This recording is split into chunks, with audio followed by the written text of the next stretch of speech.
Bismillahirrahmanirrahim. Assalamualaikum warahmatullahi wabarakatuh. Alhamdulillahirabbil alamin wassalatu wassalamu ala asyrafil anbiya'i wal mursalin wa ala alihi wa sahbihi ajma'in. Qala rabbi shrah li sadri wa yassir li amri wahlul 'uqdatam min lisani yafqahu qawli, amma ba'd. Pertama dan selamanya, sekali lagi marilah sama-sama kita bersyukur, manjatkan rasa syukur kita pada Allah Subhanahu wa taala kerana pada hari ini masih dipanjangkan umur kita, hari puasa yang ke-14. Kita telah menjalani ibadah puasa. Moga-moga sepanjang tempoh 14 hari kita berpuasa ini, Allah Subhanahu wa taala menerima segala amalan-amalan yang kita lakukan, dan dilipat gandakan pahala ataupun ganjaran, kerana bulan puasa ini adalah bulan yang sangat istimewa di sisi Allah Subhanahu wa taala, berbanding dengan bulan-bulan yang lain, insya-Allah. Baik, jadi pada hari ini kita akan sambung untuk perbincangan hukum-hukum tajwid di dalam surah yang seterusnya, iaitu pada hari ini kita akan membincangkan hukum-hukum tajwid daripada surah An-Nas, surah An-Nas. Qul a'udzu birabbin nas. Baik. Jadi yang ada mushaf boleh buka. Sama-sama kita tengok surah An-Nas.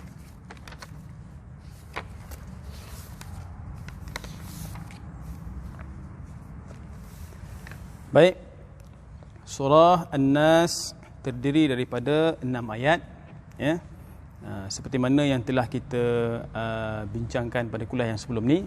Surah An-Nas ini juga salah satu daripada surah-surah yang diamalkan oleh Nabi SAW sebelum tidur pada waktu malam, kerana itu set dia lah tu, surah Al-Ikhlas, surah Al-Falaq, surah An-Nas. 3 surah ni dibacakan sebelum tidur, ditiupkan pada tapak tangan dan disapukan kepada seluruh anggota badan. Kepada anak buatlah pada anak, pada isteri buatlah pada isteri. Moga-moga dengan amalan kita itu menjadi benteng, menjadi perisai kepada kita daripada gangguan-gangguan makhluk yang ada berniat jahat kepada kita, sihir-sihir pada waktu malam, dan sebagainya lah, insya-Allah. Dengan kita yakin, kita percaya dengan fadilat ataupun kelebihan daripada surah-surah yang Allah Subhanahu wa taala turunkan ini, insya-Allah dia membantu menjadi benteng kepada kita, insya-Allah. Baik, hari ini kita akan sambung surah An-Nas, surah An-Nas. Saya akan beritahu dulu apa dia tempat-tempat yang biasanya berlaku kesalahan ketika orang membaca surah An-Nas. Sambil-sambil itu kita bincangkan terus kepada hukum-hukum tajwidnya. Baik. Bismillahirrahmanirrahim. Baik, ayat yang pertama, Qul a'udzu birabbin nas. Itu ayat yang pertama. Baik, apa yang kesalahan yang biasa berlaku pada ayat yang pertama? Pada kalimah yang pertama, qul, qaf, qul. Jadi sebutannya kena betul-betul qaf, qul. Sifat huruf qaf ni ada satu sifat namanya sifat isti'la. Jadi bila ada sifat isti'la ni bunyi dia tebal sikit. Qul. Jangan baca kul. Kul a'udzu birabbin nas. Kul huwallahu ahad. Itu dia jadi huruf kaf. Dia tak jadi huruf qaf. Jadi sebut betul-betul huruf qaf. Pastikan sebutannya pangkal lidah kita terangkat bila menyebut huruf qaf. Qul, qa, qi, qu, qul. Itu yang pertama. Yang kedua, a'udzu, a'udzu, a'u, a'u. Jadi kena bezakan bunyi dua huruf tu. Hamzah a, u, ain, u sini. A'u, a'u. Kena bezakan. Jangan sama. Qul a'udzu, qul a'udzu, sama. Ataupun qul a'udzu, dua-dua bunyi ain, sama. Ataupun lebih teruk lagi, qul a'udzu, ain pun bukan, hamzah pun bukan. Itu lagi teruk. Jadi pastikan makhraj huruf hamzah dan juga ain tu keluar pada tempat yang betul. Kemudian makhraj huruf zal. A'udzu, a'udzu, zal, zu, zal, makhrajnya hujung lidah kenakan pada hujung gigi atas. Zazi, zu, zu. Kemudian bi rabbin nas, bin nas. Jangan lupa dengungkan nun syaddah wajibul gunnah. Dengungkan di situ. Setiap kali nun sabdu, mim sabdu, tak payah fikir panjang, dengungkan je terus bacaan. Qul a'udzu birabbin nas. Okey. Itu ayat yang pertama. Yang kedua, Malikin nas. Ya, dengungkan pada nun syaddah wajibul gunnah. Okey. Baik. Ayat yang kedua ni ada juga orang yang baca, dia baca macam mana? Malikin nas. Dia panjangkan pada ma. Ya. Ini biasanya yang saya tengok ni yang otai-otai yang baca macam ni, ya. Mungkin dulu dia membaca kaedah dia menghafal. Jadi biasa kita baca Al-Fatihah Maliki Yaumiddin. Jadi dekat sini pun dia terpanjang juga. Dia baca Malikin Nas, ya. Sepatutnya An-Nas ma tu tak panjang, pendek. Malikin Nas.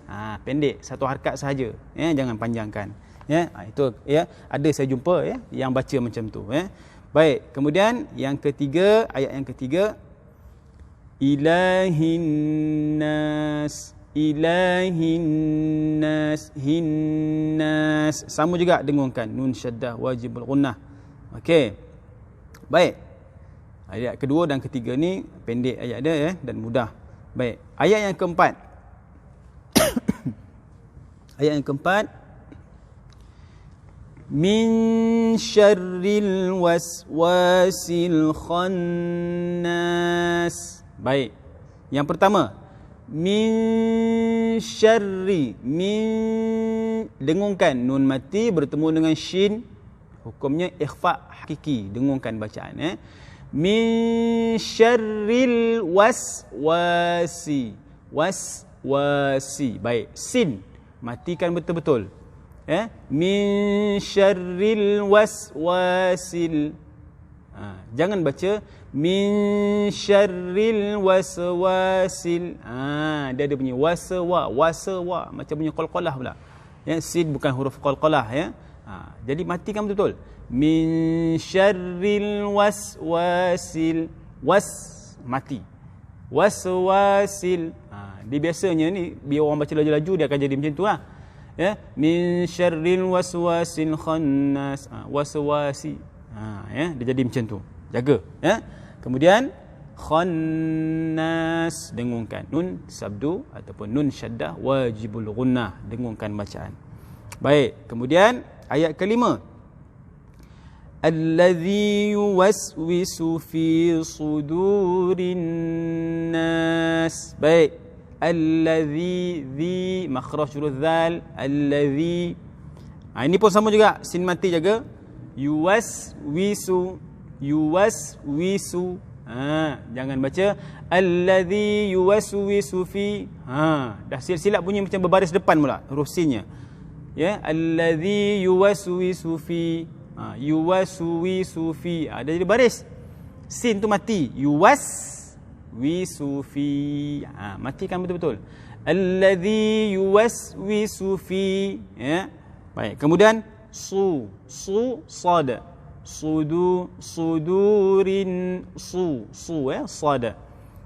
Jangan baca allazi yuwaswisu fi sudu.